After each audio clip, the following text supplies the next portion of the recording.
नमस्ते मातृभूमि, नमस्ते वसुंधरा। आप सभी को पता है कि हमने जो बीच में गुरु के गोचर के जो वीडियो डाले हैं, मार्गी जो गुरु होने वाला है उसके पहले से ही हमारी शनि की सीरीज चली आ रही है। चतुर्थ भाव में शनि के बारे में एक परिचय हमने रखा। उसके बाद चतुर्थ भाव में शनि की जो 3 दृष्टियां हैं, उनके क्या शुभ अशुभ प्रभाव देखने में आते हैं, उसके बारे में एक चर्चा हमने की। और आज चतुर्थ भाव में बैठा हुआ शनि जब अस्त होता है तो उसके क्या परिणाम देखने में आते हैं, इसके बारे में आज हम चर्चा करने के लिए आए हैं। चतुर्थ भाव में शनि का अस्त होना, इसका अर्थ है कि शनि जो है वो सूर्य से कहीं 15 अंश की दूरी के भीतर है। चाहे सूर्य शनि के साथ में चतुर्थ भाव में हो या फिर शनि से पिछले घर में सूर्य हो जो शनि की ओर आगे बढ़ रहा है और 15 अंश की अंदर की दूरी है, या फिर सूर्य चतुर्थ भाव से आगे पंचम भाव में बैठा हुआ है, लेकिन अंशात्मक दृष्टि से शनि जितने अंश का है उससे 15 अंश की दूरी के अंदर सूर्य की उपस्थिति है। तो 15 अंश की दूरी के अंदर अगर सूर्य उपस्थित है शनि के पास में, तो इसका मतलब स्पष्ट है कि शनि वहां पर अस्त हो चुका है।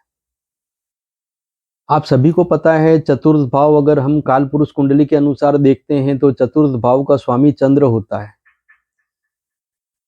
चंद्र एक सौम्य ग्रह है। चंद्र जो है वो शनि के साथ में हो तो विष योग बनता है। शनि चंद्र की जो युति है वो विष योग बनता है। तो चतुर्थ भाव के अंदर जो है शनि की उपस्थिति को बहुत अच्छा नहीं माना गया है। शनि केंद्र में है। अब शनि चतुर्थ भाव में बैठा हुआ है और कहीं ना कहीं वो सूर्य के कारण अस्त हो चुका है। तो उसके वजह से एक बात तो स्पष्ट है कि ऐसी कंडीशन में शनि के जो अशुभ परिणाम हैं, उस अशुभ परिणामों में कुछ कमी भी होती है। तो कई बार यह भी देखा गया है कि अगर शनि अस्त है चतुर्थ भाव में तो उसके कई शुभ परिणाम भी देखने में आते हैं। लेकिन यह बात भी सही है कि शनि अपने आप में एक नेगेटिव नकारात्मक ग्रह भी है कुछ विभिन्न संदर्भों में। और जो लहजा होता है वो कहीं ना कहीं इंसान का जो लहजा होता है वो कहीं ना कहीं शनि से प्रभावित जरूर होता है। जैसे शनि अस्त है तो ऐसे व्यक्ति का जो लहजा है वो बातचीत करने का लहजा उसका धीमी गति का होगा, उसकी वाणी में तेज नहीं होगा, उसकी अभिव्यक्ति में वो जोर नहीं होगा। क्योंकि शनि जो है वो एक धैर्य का प्रतिनिधित्व करता है। ऐसे व्यक्ति के अंदर में धैर्य की कमी देखने में आएगी। अगर चतुर्थ भाव में ही शनि बैठ गया है और चतुर्थ भाव में शनि है और सूर्य भी साथ में ही बैठ गया है, जिसकी वजह से शनि अस्त है, तो ऐसे जो जातक हैं उनके लिए एक समस्या ये बहुत बड़ी हो जाती है कि उनके अंदर ने एक एक्सप्लेनेशन का जो एक गुण है वो उनमें देखने में नहीं आता है। वो जो भी बात करेंगे वो सारी बातें उनकी ऑर्डर फॉर्म में होगी। खुद ही कुछ समझेंगे, खुद ही सब कुछ जानेंगे, और वो मात्र एक ऑर्डर में बोल देंगे कि बस ऐसा कर लो। और ये चीज ही उनके लिए कहीं ना कहीं समस्या का कारण बन जाती है। चतुर्थ भाव में बैठा हुआ शनि राशि के अनुसार, अथवा तो जिस नक्षत्र में बैठा है या जिस नक्षत्र के चरण में बैठा है, अगर वहां पर कोई प्रतिकूलता है, वहां पर अनुकूलता नहीं है, तो ऐसी परिस्थिति में ये भी देखा गया है कि ऐसे व्यक्ति के घर में, परिवार में कुछ न कुछ कलह का वातावरण जरूर रहेगा। ऐसे व्यक्ति का अपने पिता के साथ में तालमेल में काफी असंतुलन होगा। माता से संबंधित भी उसके कुछ मतभेद देखने में आएंगे। और अगर शनि यहाँ पर अशुभ फल देने का योग बना रहा है और ऊपर से वो सूर्य भी साथ में कहीं आ गया है, तो यहाँ पर ये जो है एक शारीरिक समस्या को भी ये पैदा करेगा। जैसे कि जातक को किसी न किसी तरह का हृदय से संबंधित कोई समस्या हो, या ये समझ लीजिए कि उसको फेफड़ों से संबंधित कुछ समस्या हो। फिर जैसे जो सीजन चेंज होते हैं, उन सीजन में उसके ऊपर कुछ अपेक्षा से अधिक दुष्प्रभाव देखने में आता है। शनि अस्त हो और सूर्य अगर पिछले घर में है, तो यहां पर परिस्थिति कुछ कुछ ठीक ठीक देखने में आती है। अर्थात कि ऐसी सूरत में अशुभत्व थोड़ा कम हो जाता है और शनि के कुछ शुभ परिणाम भी देखने में जरूर आते हैं। सूर्य थर्ड हाउस में बैठा हुआ हो और शनि चतुर्थ भाव में बैठा हुआ है, और यहाँ पर उनके बीच में जो अंशात्मक दूरी है वो 15 अंश के भीतर की है, तो वहां पर भी शनि अस्त होगा। शनि अस्त होगा तो यहाँ एक बात अवश्य देखने में आएगी कि जो सूर्य शनि की ओर आगे बढ़ रहा है, तो ऐसे जातक जिस किसी भी काम में हाथ डालेंगे, उस काम में शुरुआत में, आरंभ में तो वो बड़ा ही धीमी गति का अनप्रोडक्टिव सा वो काम चलेगा। लेकिन थोड़े से लंबे अरसे के बाद फिर उस काम में कुछ स्पीड आने की संभावना बनेगी, और उसके अंदर जातक को उसका जो परिश्रम है, उसका जो भी कुछ अभ्यास है, उसके अंदर उसको कुछ प्रोडक्टिविटी देखने में अवश्य आएगी। पिछला समय चाहे उसका कोई अनप्रोडक्टिव रहा हो, लेकिन आने वाला कोई जो भी समय होगा जिसमें कोई महादशा उसको सपोर्ट कर रही है, या इस तरह की जो भी कोई स्थितियां होंगी जो उसके अनुकूलता लिए हुए होंगी, तो ऐसे समय काल में ऐसे जातक को किसी न किसी प्रकार के फाइनेंशियल गेन होने की संभावना बनेगी। उसके जो मैनेजमेंट से उसके अंदर करेक्शंस होने की संभावनाएं बनेगी। परिवार के अंदर तरक्की होने की संभावनाएं बनेगी। परिवार में अगर किसी तरह का कोई मतभेद है तो वो दूर होने की संभावनाएं बनेगी।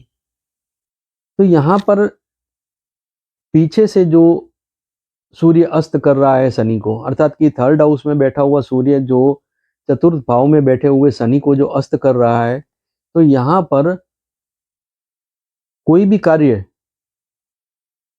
शुरुआत में अनप्रोडक्टिव, जातक को ऐसा लगेगा कि बस जैसे ये कार्य तो उसका चलने वाला नहीं है, कहीं ना कहीं असफलता का मुंह देखना ही होगा। लेकिन आगे चल करके बाजी पलट जाएगी और उस काम में ही जातक को अपना एक पूरा जो बेनिफिट उसको मिलना चाहिए, कि जिसकी वो अपेक्षा करके चला था, वो बेनिफिट उसको अवश्य मिलेगा। लेकिन वो एक विलंब का जो एक दृष्टिकोण है शनि का, उसकी वो अपेक्षाएं पूरी होने के बाद में शनि चतुर्थ में जब अस्त हो, तो जैसा कि मैंने बताया कि पिता के साथ तालमेल में कुछ न कुछ गड़बड़ियां पैदा होने की संभावना बनेगी। अगर शनि शुभ फल देने वाला है तो भी पिता और पुत्र की केमिस्ट्री चलेगी अच्छी, लेकिन फिर भी वैचारिक मतभेद तो उनके बीच कभी न कभी तनाव पैदा करते ही रहेंगे। शनि से अगले घर में मान लीजिए कि सूर्य बैठा है, शनि चतुर्थ भाव में बैठा हुआ है और सूर्य जो है वो पंचम भाव में बैठा हुआ है। अंशात्मक दूरी 15 अंश से कम है। इसका मतलब कि स्पष्ट है कि सूर्य के द्वारा शनि अस्त है। यहाँ पर शनि से जब अगले घर में बैठा हुआ सूर्य शनि को अस्त कर रहा है, तो यहाँ पर ऐसे जातक को क्रसाय देह अर्थात कि उसका जो शरीर है उसमें थोड़ी स्ट्रांगनेस की कमी, दुबला पतला शरीर होना, शारीरिक निर्बलता की संभावनाएं बनना। मैं यहाँ रोग का नाम नहीं ले रहा हूँ, मैंने रोग का कोई शब्द उच्चारण नहीं किया है। शारीरिक निर्बलता का अर्थ है कि देह बहुत सशक्त नहीं होगा, लेकिन इसका मतलब ये नहीं कि देह उसका स्वस्थ नहीं होगा। देह उसका सशक्त नहीं होगा, उसकी जो वर्किंग एफिशिएंसी है, जो वर्किंग कैपेबिलिटी है, वो थोड़ी सामान्य से थोड़ी कम होगी। लेकिन हाँ, पंचम भाव में सूर्य बैठा हुआ है और जो चतुर्थ भाव के शनि को अस्त कर रहा है, तो ऐसे में एक चीज और भी देखी गई है कि ऐसे जो जातक हैं उनकी जो संतान होती है, तो या तो उस संतान के साथ में उनका कुछ मतभेद बना रहता है, अथवा तो मतभेद नहीं होगा तो मान लीजिए कि संतान को नौकरी कहीं ऐसी जगह मिल गई है, जातक की अर्थात कि पिता की नौकरी कहीं इस तरह की है, तो वो दोनों ज्यादा से ज्यादा समय साथ में नहीं रह पाएंगे। तो ये जो है ये एक लक्षण भी देखने में आते हैं। दूसरा ये देखा जाता है कि चतुर्थ भाव में जो शनि अस्त हुआ है, तो इसके बारे में जो मैं ये सारी जानकारियां रख रहा हूँ, इसके अंदर दो और भी दृष्टिकोण कहें, दो और भी बातें कहें, दो और तत्व कहें कि जो अपना एक विभिन्न प्रभाव देते हैं, तो वो है कि चतुर्थेश अर्थात कि किस लग्न की कुंडली है उसमें चतुर्थ भाव का स्वामी कौन है। चतुर्थ भाव का जो स्वामी है वो किस परिस्थिति में बैठा हुआ है, उसकी शनि के साथ में मित्रता है या शत्रुता है या किस तरह का क्या उसका एक तालमेल है, तो वो भी देखा जाता है। मान लीजिए कि चतुर्थ भाव का स्वामी अगर मंगल है, तो वहां पर किसी न किसी तरह का कुछ अनकंफर्टेबल जोन बन गया। अगर वहां स्वामित्व सूर्य का है तो भी अनकंफर्टेबल जोन है। वहां पर अगर चंद्र का स्वामित्व है तो भी कुछ थोड़ी बहुत समस्या तो पैदा जरूर होगी। अगर चतुर्थ भाव का स्वामी शुक्र है, गुरु है, बुध है, तो वहां पर कुछ सम परिस्थिति कहें या कई तरह से कुछ अच्छी परिस्थिति भी हम मान सकते हैं। तो यहां पर एक चीज जरूर है कि अगर चतुर्थेश की स्थिति अच्छी है, चतुर्थेश का शनि के साथ में जो एक कोलैबोरेशन होना चाहिए, जो कोऑपरेशन होना चाहिए, अगर वो अच्छा है, तो यहाँ पर शनि के अस्त होने के या शनि के यहाँ उपस्थित होने के किसी तरह के कोई भी जिसे हम कहेंगे कि बहुत ज्यादा अशुभ परिणाम देखने में नहीं आएंगे, लेकिन कुछ सामान्य शिथिलता जरूर देखने में मिलेगी। अब बात करते हैं दूसरा तत्व जो है वो है चंद्र। चाहे किसी भी लग्न की कुंडली हो, चाहे चतुर्थ भाव का स्वामी कोई भी बन रहा हो, लेकिन काल पुरुष कुंडली में चंद्र को चतुर्थ भाव का स्वामित्व दिया गया है, वहां का वो कारक ग्रह भी है। इसलिए यहाँ पर एक बात अवश्य देखने में आती है कि चंद्र की स्थिति अगर कहीं भी बहुत अच्छी है। तो चतुर्थ भाव में जो शनि और सूर्य की युति बनी है, अर्थात तो शनि वहां पर बैठा हुआ, पीछे बैठे हुए सूर्य से अस्त है, या आगे बैठे हुए सूर्य से अस्त है, या साथ में बैठे हुए सूर्य से शनि अस्त है, तो जो कुछ भी वाइब्रेशंस वहां पैदा होंगे शनि की अशुभता के, उसमें बहुत व्यापक अंशात्मक कमी जरूर आ जाएगी, क्योंकि चंद्र जो है वो दैनिक जीवन का ग्रह है, सबसे फास्ट चलने वाला ग्रह है। हमारी जन्म कुंडली में जो सबसे ज्यादा गतिशील, सबसे ज्यादा तीव्र गति वाला जो ग्रह है वो चंद्र है। चंद्र मन का कारक है। चाहे जिंदगी में कितने भी तूफान हो, लेकिन अगर चंद्र की स्थिति अच्छी है तो मन की स्थिति अच्छी होगी। मन की स्थिति अच्छी है तो एक बात यह अवश्य तय है कि ऐसा जातक सारे ऑब्स्टिकल पार कर जाएगा।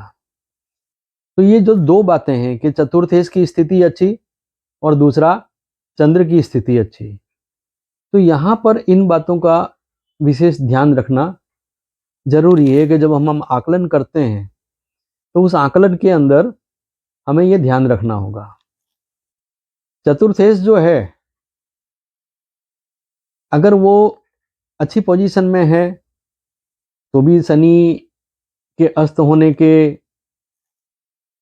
महत्तम कोई परिणाम देखने में नहीं आएंगे, अर्थात कि उसकी कोई अशुभता देखने में नहीं आएगी।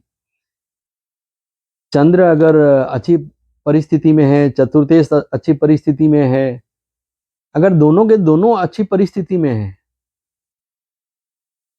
तो सामान्य सा तनाव संसार का चलता रहेगा, लेकिन सारे सुख उसके पास अवश्य होंगे। दूसरा यह है कि अगर मान लीजिए कि किसी का शनि अस्त है, चाहे सूर्य साथ में होने से हो, सूर्य पीछे होने से हो, या सूर्य के आगे होने से शनि अस्त है, तो ऐसी सूरत में और ऊपर से चतुर्थेश भी वीक हो, चंद्र भी कुंडली में वीक हो, तो फिर यहाँ पर परिस्थिति जो है वो चिंताजनक बन जाएगी कि ऐसे जो जातक हैं उसके सुखों में बहुत अधिक मात्रा में न्यूनता आ जाएगी। कई बार तो ये भी देखा गया है कि घर के अंदर आवक की दृष्टि से हर तरह से सारी सुख सुविधाएं उपलब्ध होती है, लेकिन जातक को मन में चैन नहीं होता है, वो कहीं ना कहीं किसी न किसी तरह से पीड़ित रहता है। उसकी पीड़ा की वजह दूसरी भी हो सकती है कि जैसे शरीर में किसी तरह की कोई समस्या रहे, तो चाहे सब कुछ हो, संसार का सारा सुख हो, लेकिन वो उसमें अपना आनंद नहीं ले पाएगा। सब कुछ होते हुए उसके चेहरे पे मुस्कान नहीं देखने में आएगी, उसके दिल को तसल्ली नहीं होगी, कहीं ना कहीं वो व्यग्र सा बना घूमता रहेगा।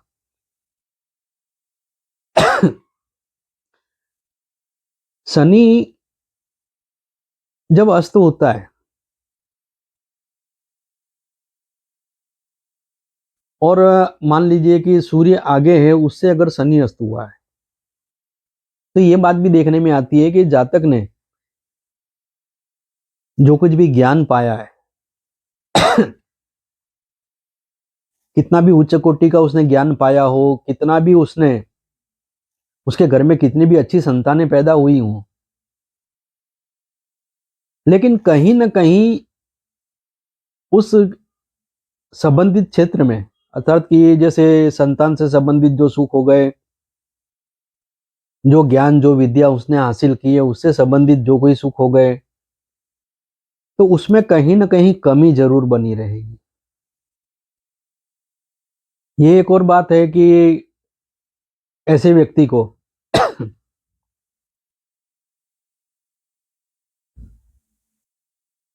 सूर्य आगे है शनि के, और शनि अस्त हुआ है, और चंद्र भी निर्बल है, और चतुर्थ भाव का जो भी स्वामी हो वो भी कहीं ना कहीं निर्बल है, तो ऐसे जातक को वात दोष होने की संभावना रहेगी। जलोदर का जो रोग कहते हैं, यानी जल से संबंधित जो रोग होते हैं,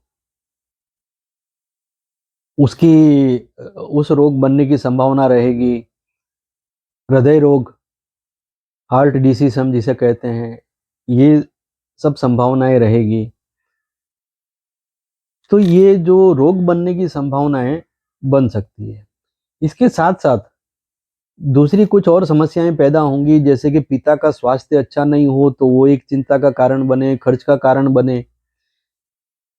पिता के साथ में कोई विवाद हो तो वहां पर किसी न किसी तरह का कोई डिस्प्यूट बना रहे, किसी न किसी तरह की कोई बाधा उपस्थित हो जातक के कामों में। या फिर सरकारी क्षेत्र से संबंधित अगर कोई काम है तो उसमें किसी न किसी तरह की समस्या बनी रहे। कुछ लोग सरकारी कॉन्ट्रैक्ट रखते हैं या जिनकी सरकार में कहीं नौकरी है, सरकारी नौकरी है, तो उनके लिए भी वो नौकरी करना बड़ा एक कठिन और चैलेंजिंग एक मतलब उसके लिए फील्ड बन जाता हो, कि उसको ऐसा लगता हो कि इस नौकरी करने से तो अच्छा है कि नौकरी छोड़ दें। ऐसी सारी स्थितियां उसके सामने आने की संभावनाएं बनती है। तो ये सब जो समस्याएं हैं ये देखने में आती है अगर शनि अस्त है चतुर्थ भाव में तो। लेकिन एक बात और भी है कि चतुर्थेश की परिस्थिति अच्छी है, चंद्र की परिस्थिति अच्छी है और शनि अस्त है, तो कई शुभ परिणाम भी देखने में आते हैं। शुभ परिणाम ये होते हैं कि जो शनि का जो गुण एक विशेषता है, गुणधर्म है, कि भाई जैसे डिले करना किसी भी काम में, वात दोष की वृद्धि करना, किसी भी काम के टाइमिंग में कुछ ना कुछ ऑब्स्टिकल खड़ा करना, तो ये सब चीजें देखने में नहीं आती है। चतुर्थ भाव में बैठा हुआ शनि, अस्त शनि, अगर मान लीजिए कि अशुभ फल दे रहा है तो इसकी जो तृतीय दृष्टि है वो छठे भाव में पड़ेगी। छठे भाव में जो इसकी दृष्टि पड़ेगी तो वहां पर ये होगा कि शनि अशुभ फल देने वाला है, कुछ निर्बल बना हुआ है, अर्थात कि नेगेटिव वे में है। तो यहाँ जोड़ों का दर्द होने की संभावना बनेगी, पेट से संबंधित रोग होने की संभावना बनेगी। दूसरा ये है कि ऐसे जातक को कार्य में, चाहे वो नौकरी का कार्य हो, चाहे वो व्यापार व्यवसाय कर रहा है उसका कार्य है, चाहे कितनी भी अच्छी पोस्ट पे है या कहीं पर भी है, जो भी उसको रोजगार करना पड़ रहा है उस संबंधित कार्य में उसको कुछ न कुछ कार्य हानि का सामना जरूर करना पड़ेगा। मेरे पास में एक जातक आया था, उसकी इस तरह की ही समस्या थी। तो मैंने देखा, तो जबकि वो एक उसकी फैक्ट्री थी, एक इंडस्ट्रीज थी उसकी एक, लेकिन उसका एक सिर दर्द ये था कि वो जो कुछ भी रॉ मटेरियल लाते थे उसको तैयार करके प्रोसेस करके और जो सप्लाई करना होता था उसमें उनका वेस्टेज बहुत ज़्यादा खड़ा हो जाता था। मैंने उनसे कुछ उपाय करवाए और उनको कुछ सावधानियां बरतने को कहा, तो समस्याएं काफ़ी हद तक कम हो गई। लेकिन अंशात्मक दृष्टि से भी कुछ ना कुछ तो लगा ही रहता था। तो यहाँ पर एक बात ज़रूर है, अगर मान लीजिए कि चतुर्थ में बैठा हुआ अस्त शनि नक्षत्र के मित्रता के कारण, राशि स्वामी की मित्रता के कारण अगर शुभ फल देने के लिए इंडिकेट कर रहा है, तो ऐसी सूरत में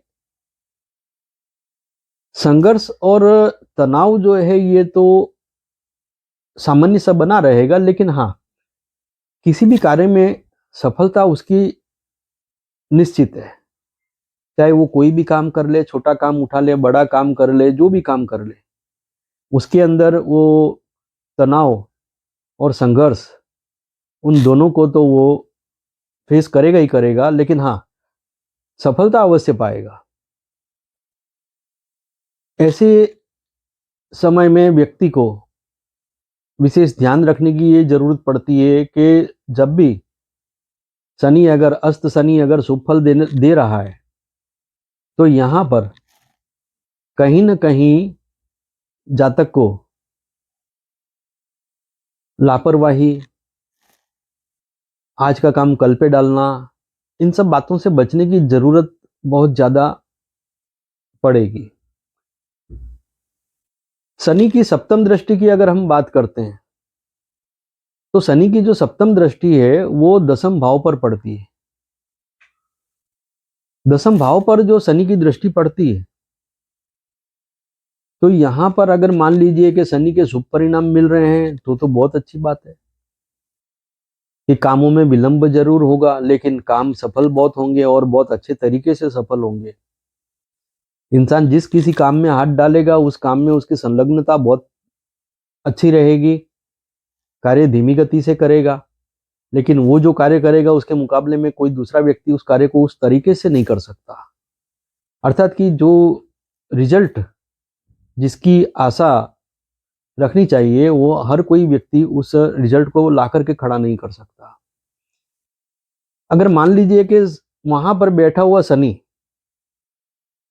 अर्थात कि चतुर्थ भाव में बैठा हुआ जो शनि है अस्त शनि ये अगर अशुभ परिणाम देने को इंडिकेट कर रहा है तो यहाँ पर एक बात अवश्य रहेगी कि ऐसे जो जातक हैं उसके माता या पिता दोनों में से किसी एक की असमय हानि का सामना उसको करना पड़ सकता है। या तो पिता का सुख उसको कम उम्र में छिन जाएगा उससे या तो माता का सुख उससे छिन जाएगा कम उम्र में असमय। अगर शनि अशुभ फल दे रहा है तो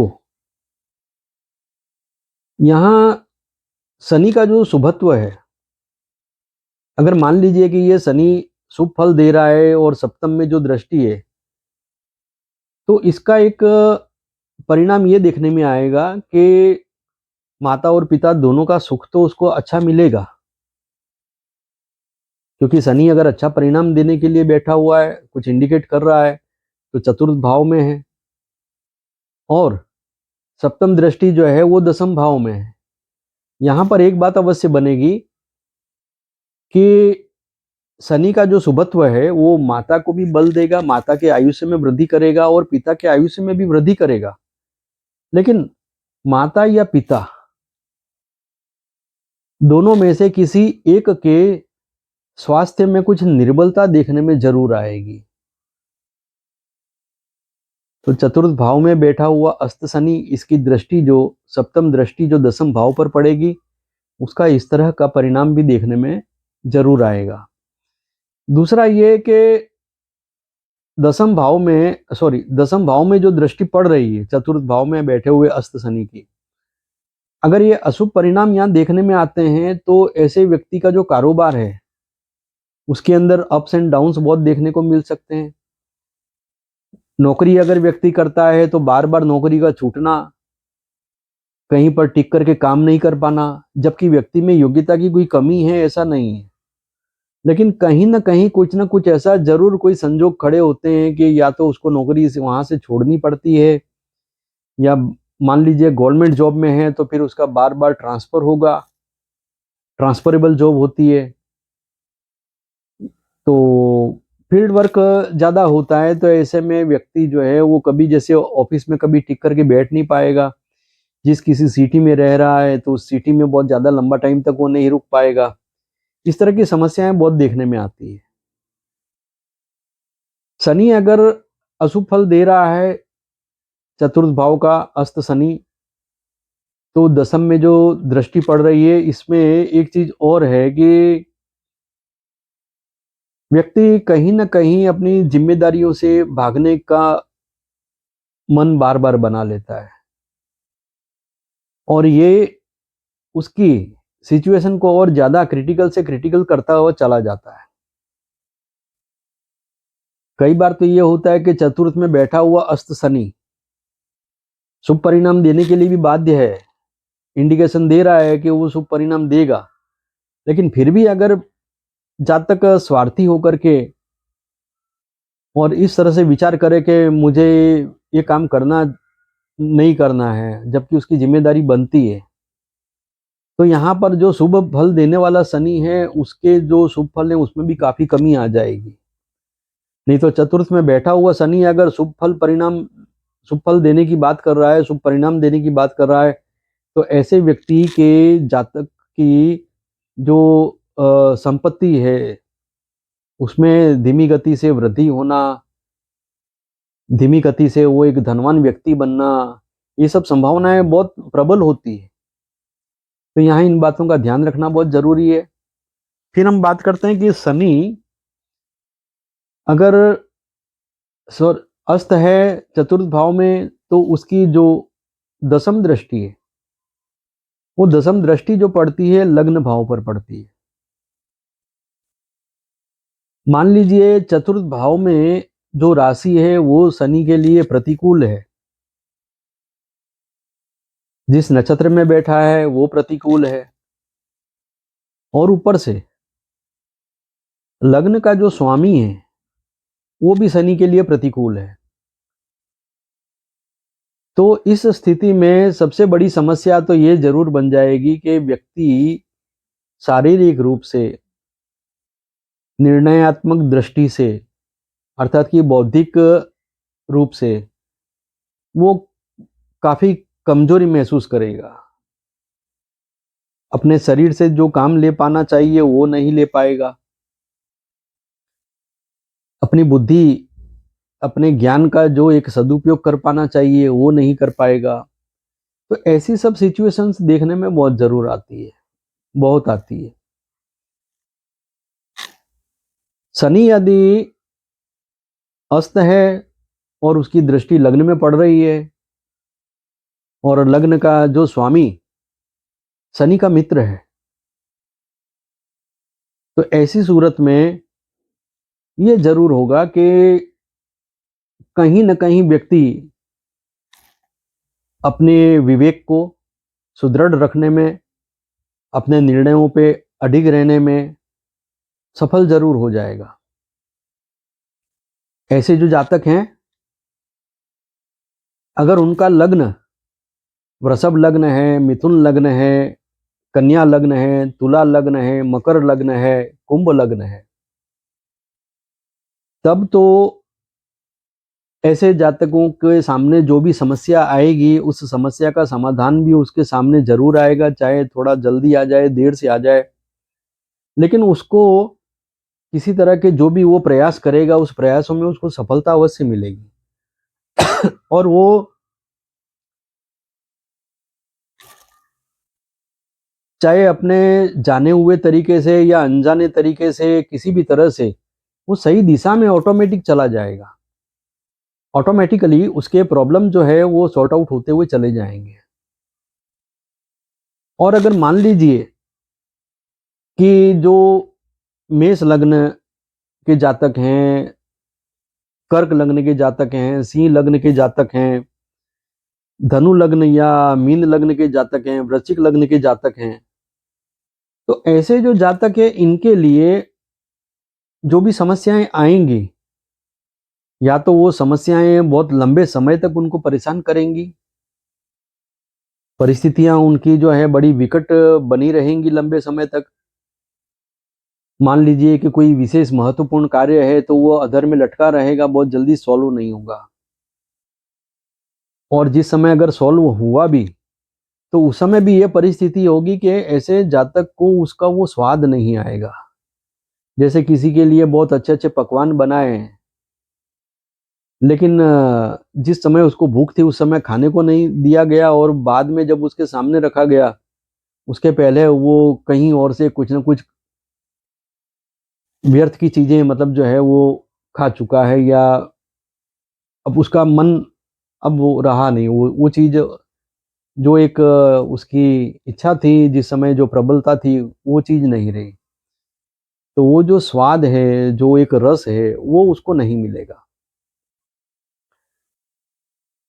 जैसा कि मैंने बताया कि वृषभ लग्न, मिथुन लग्न, कन्या लग्न, तुला लग्न, मकर लग्न और कुंभ लग्न है, ये जो जातक हैं इनके उपाय बड़े आसानी से हो जाएंगे, उपायों में इनको सफलता मिलेगी। इनके लिए रुद्राभिषेक करना, भगवान शिव की पूजा करना बहुत लाभदायी रहेगा। इनके लिए शनि का रत्न नीलम पहनना भी बहुत अच्छा लाभदायी रहेगा। और दूसरा, जैसे मैंने बताया कि मेष लग्न है, कर्क लग्न है, सिंह लग्न है, वृश्चिक लग्न है, धनु लग्न है, मीन लग्न है। इन लग्न के जो जातक हैं जिनका शनि चतुर्थ भाव में अस्त होकर के बैठा है, तो ऐसे जो जातक हैं इनके लिए रुद्राभिषेक लाभदायी है, भगवान शिव की पूजा करना लाभदायी है, भगवान विष्णु की पूजा करना लाभदायी है, दुर्गा सप्तशती का पाठ करना इनके लिए लाभदायी है। लेकिन हाँ, ये नीलम धारण ना करें, काले वस्त्र धारण ना करें, बहुत ज़्यादा डार्क ब्लू वस्त्र धारण ना करें। इन सब चीज़ों का विशेष तौर पर ध्यान रखें। चतुर्थ भाव में बैठे अस्त शनि के बारे में जो कुछ भी मैंने आपको जानकारी दी है, ये आपके लिए बहुत ज़्यादा उपयोगी हो, आप इसका अच्छे से अच्छा लाभ उठा पाएँ। इसके लिए मैं आशा करता हूँ कि आप ध्यान से हमारा वीडियो देखें, इन बातों को ध्यान में लें। अगर आप हमारे चैनल में नए हैं तो हमारे चैनल को सब्सक्राइब करें, लाइक करें, शेयर करें, कमेंट करें। धन्यवाद। नमस्कार।